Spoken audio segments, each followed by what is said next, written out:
down, or the E-Track right there with a clone spell. That Ice Golem is going to help lead the charge. And remember, when the Ice Golem does die, it's going to freeze the radius around anything in its area. And also, it will still freeze even if it gets sprung by a spring trap. Freezes up an Archer Tower, Cannon, and Wizard Tower here to give a little more coverage for our Archer Queen as she moves in.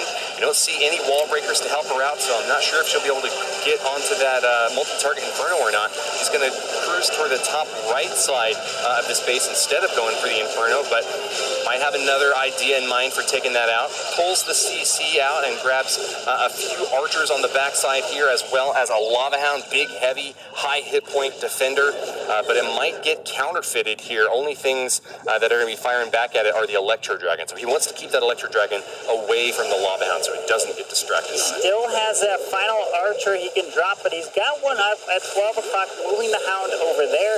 The Stone Slammer and E-Drag is flying into the core. There is the Clone Spell, cloning up the balloons, E-Dragon as well, and that Queen is getting locked onto the balloons. Down goes the Eagle Artillery, and he froze that Expo, and now the E-Drag is going to be under the rage, going to get some nice value. It takes out the Queen, takes out the Expo and the Grand Warden Altar. Now he has a clear path to fly over this Town Hall, and it's now activated because of that E-Drag skipping onto it, freezing the Town Hall. Has another 3 hastes and 1 free spell with the Grand Warden Eternal Tome. Balloons are one of the slowest troops in the game, but not when they're hasted up. Great use of the spells there on the outside of the base to get them closer to the Town Hall. Uses that Grand Warden Eternal Tome ability a bit early, and I think that he suffered quite a bit of damage from the Giga Bomb there. Still, he'll be continuing into the top side of this base. Lava Hound pops and gives some additional coverage.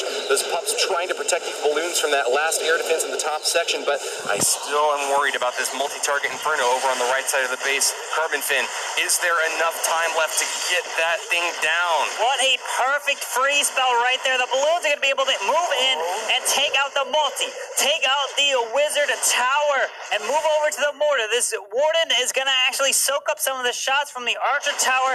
It's slowly going through, going to help. One is moving to the mortar. We're going to take a look at the top, the brackets. But is this going to be a 3-star from Blaze JP? Going to try to take out the Archer Tower. There it is. They're clapping.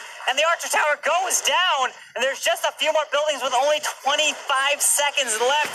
The balloons have to move around. Has a handful of minions. Woody, does he have enough time? It's gonna be so close. We did hear the applause from Blaze JP, so Emoji Kun's teammates definitely think that he's got this one in the bag, but I'm not quite so confident. 8 seconds left. Balloons make it on top of the gold store. That's the last remaining structure. They get that drops the minion, and Pups come in for the kill.